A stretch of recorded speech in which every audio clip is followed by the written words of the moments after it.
Hey guys, welcome to this little episode. Today I want to show you a little trick to enhance your drum sounds, to make a next step when it comes to mixing, especially using virtual drum samples, but you can use this technique, of course, even when you record your acoustic drums. If you are a pro mixing engineer, you already know how to mix drums. You probably can skip this video. This is for all of you guys just started out using drum sample software or mixing your drums, because I get this question quite often.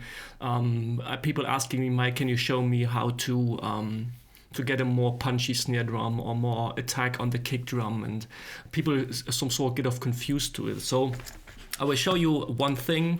I just loaded up the per default kit, which comes along with Superior Drummer. Created this little loop here. So first of all, let's have a listen what we got so far.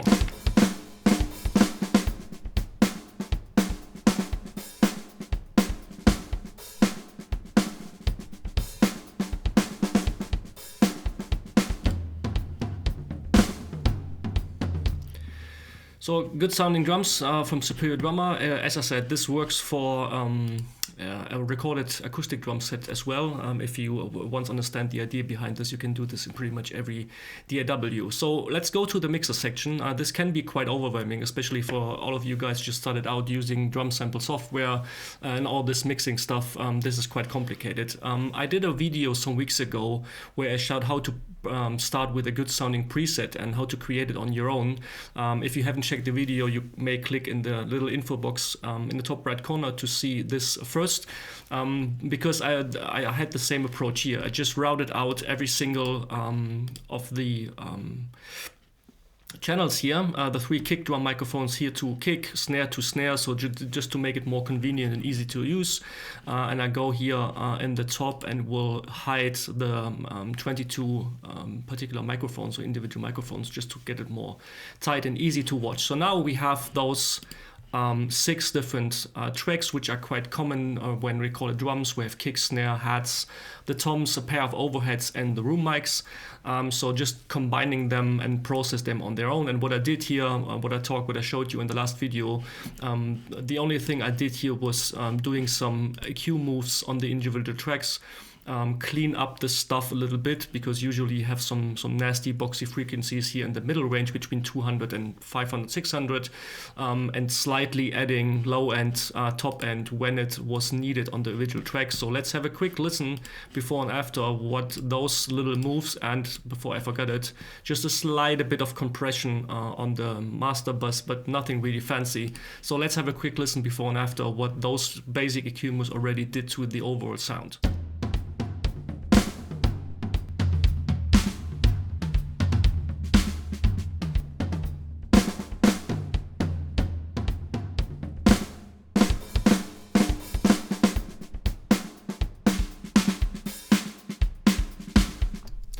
Of course, this is completely up to taste. You heard I added quite a lot of low end because I like this. Really depends on the song. It's always hard to mix drums and talking about mixing drums without context of the music. But anyway, in this video, I want to show you some things which is called parallel processing or parallel mixing. I've already talked about this topic quite some time on individual topics in my channel. But I wanted to do a dedicated video just about this. When I started, and this is no video talking a pro mixing engineer to his students, like I'm a common guy just like most of you, but I started to use Superior Drummer over the last 2 and 3 years and really try to dig into this and dive into the software, and I'm pretty much self-taught, but there's a saying, mixing cannot be taught, it can only be learned. So just give you some tips where to start. I remember what I did, the thing that I did wrong when I started to mix on my own. I had the snare drum, so let's have a snare drum. And then I started to like throw stuff on it, like compression and EQ and another compression and some saturation, all the stuff, and just picked like the presets that the plugins come along with. And like I thought, okay, this snare needs another compression, another EQ, and this, because I had no idea what to do. And at the end, like the whole drum sound was completely messed up, and it was never like the sound I got from the presets that come along with the software or the sound you are used to listen to on the radio. So the thing what you can do is parallel processing, that you already have an idea where to go and what you want to achieve. So let's say we want a snare, because this snare sounds pretty good, but it lacks maybe a little bit of attack. So we leave the snare drum, which you see here on the screen, alone, just doing the EQ stuff. And we will create an additional bus. You can go here, you see on the left side where it says bus send, click down here, and we choose one of the buses that's not used so far. So this is bus 7. And important thing is that here on the drop-down menu, where you have the 3 different options, pre-effects, pre-fader, and post-fader, you choose pre-effects. The difference between those 3 is pretty obvious, because as the name suggests, pre-effects, like the signal is going without the effects, even the EQ I did on the track, is directly sent to the bus 7. Post-fader is after the effects, so after the processing and after even the volume fader, and pre-fader is using the effects, but without touching the volume fader. So the signal is always the same, no matter how much you change the volume fader on the snare track. So going to pre-effects, and when I solo now the snare, you will hear the unprocessed snare, the Tama Burr Brass that I used for this example.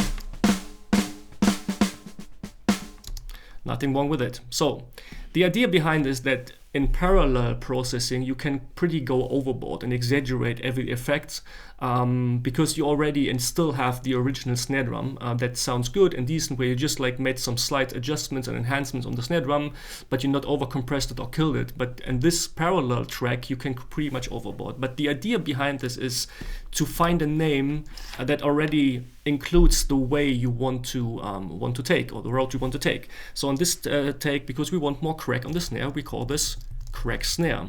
This will help you and your mindset, that you don't lose focus and try different things, especially when you're not so experienced. So give the tracks the name like the way or the goal you want to achieve. So I will exaggerate the effect. This is just on the fly, crack snare. So we're gonna first start with the transient designer, because this works quite well. We'll remove or kill almost the sustain and exaggerate the effect on the attack. So let's have a listen before and after what this effect does to the snare drum.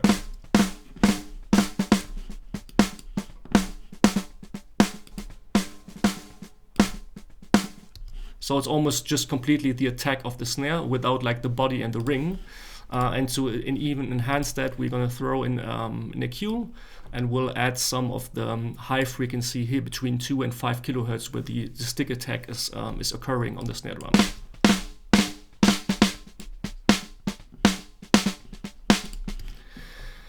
As I said, on its own, it's maybe too obvious and too much, but what you can do now, pull down the fader on this parallel track, which you called crack snare, and then slowly blend it in until you have the feeling that the effect really is noticeable, but without being too obvious. So let's do this right now.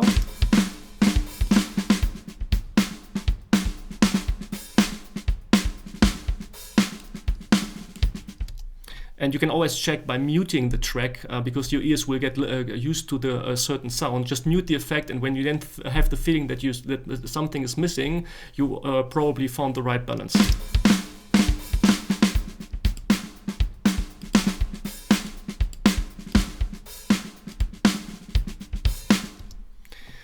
So once you understand this approach, of course, you can do whatever you want. Creativity is the limit, as I always say. So let's say we want to have a big room sound. So we go to the room track here, create another send, go to send 8, pre-effect as always, and we name this, let's say, crush room. So because we really want to destroy the room sounds to make it bigger, larger than life.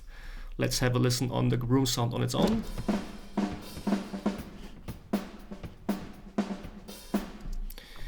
So we can achieve this by using, let's say, Compressor, this COM76, which is named after the famous Compressor 1176. You can achieve this just like go overboard. Crank the input gain and bring down the attack and the release setting to 1, which is the fastest setting, so fastest attack, fastest release, so to really crush down the signal. And you can even go to ratio 20:1, so really like destroying the signal.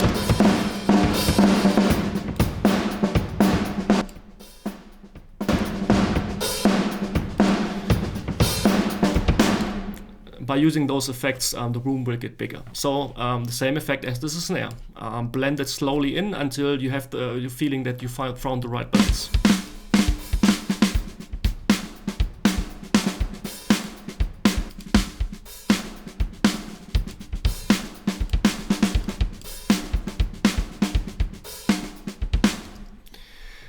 Works, right? Okay, let's just do another one. Let's send the kick to bus 9. Again, pre-effects, and we call this, let's say, metal kick, because we want more attacky click on the kick drum. And again, you already see this. I don't touch the original signals, and this is the cool effect. Once you have the feeling that you maybe exaggerated the effect too much, you can just like delete those tracks or mute the effects, and you will still have your original basically processed tracks and drums still available. So you can always like take a step back without losing the focus, because this sometimes will happen when you throw plugin after plugin and effect after effect on your tracks. Once there will be a point where you don't know where to go and where you did the mistake. So you always have your basically slightly compressed drum tracks still available. So let's do the metal kick. Metal kicks are usually, when I solo this, have really exaggerated effects, usually like almost killing like this boxy area here. Of course, adding here the attack of the beater and adding a bit of low end.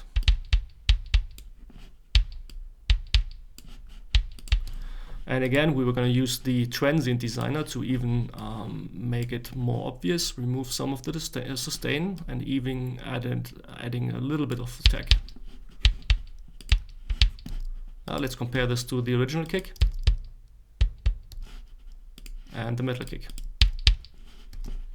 And again, slowly blending in.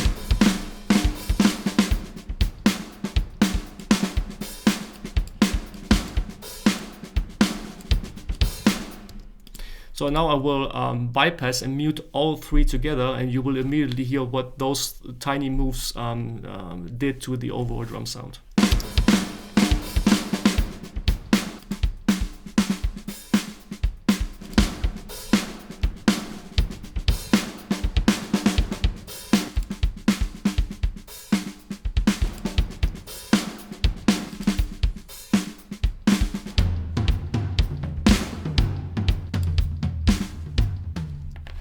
And now I will deactivate all the effects,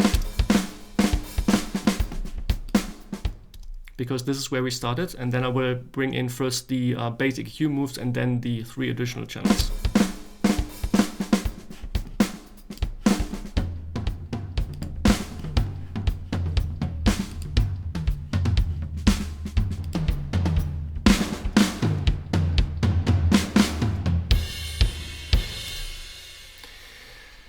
So you see, it's really nothing special once you understand the approach. This, though you create more channels, and maybe this will confuse some of you, but as I said, the basic idea behind this is just name the tracks just like the way or the idea you have in your head when you want to create a drum sound.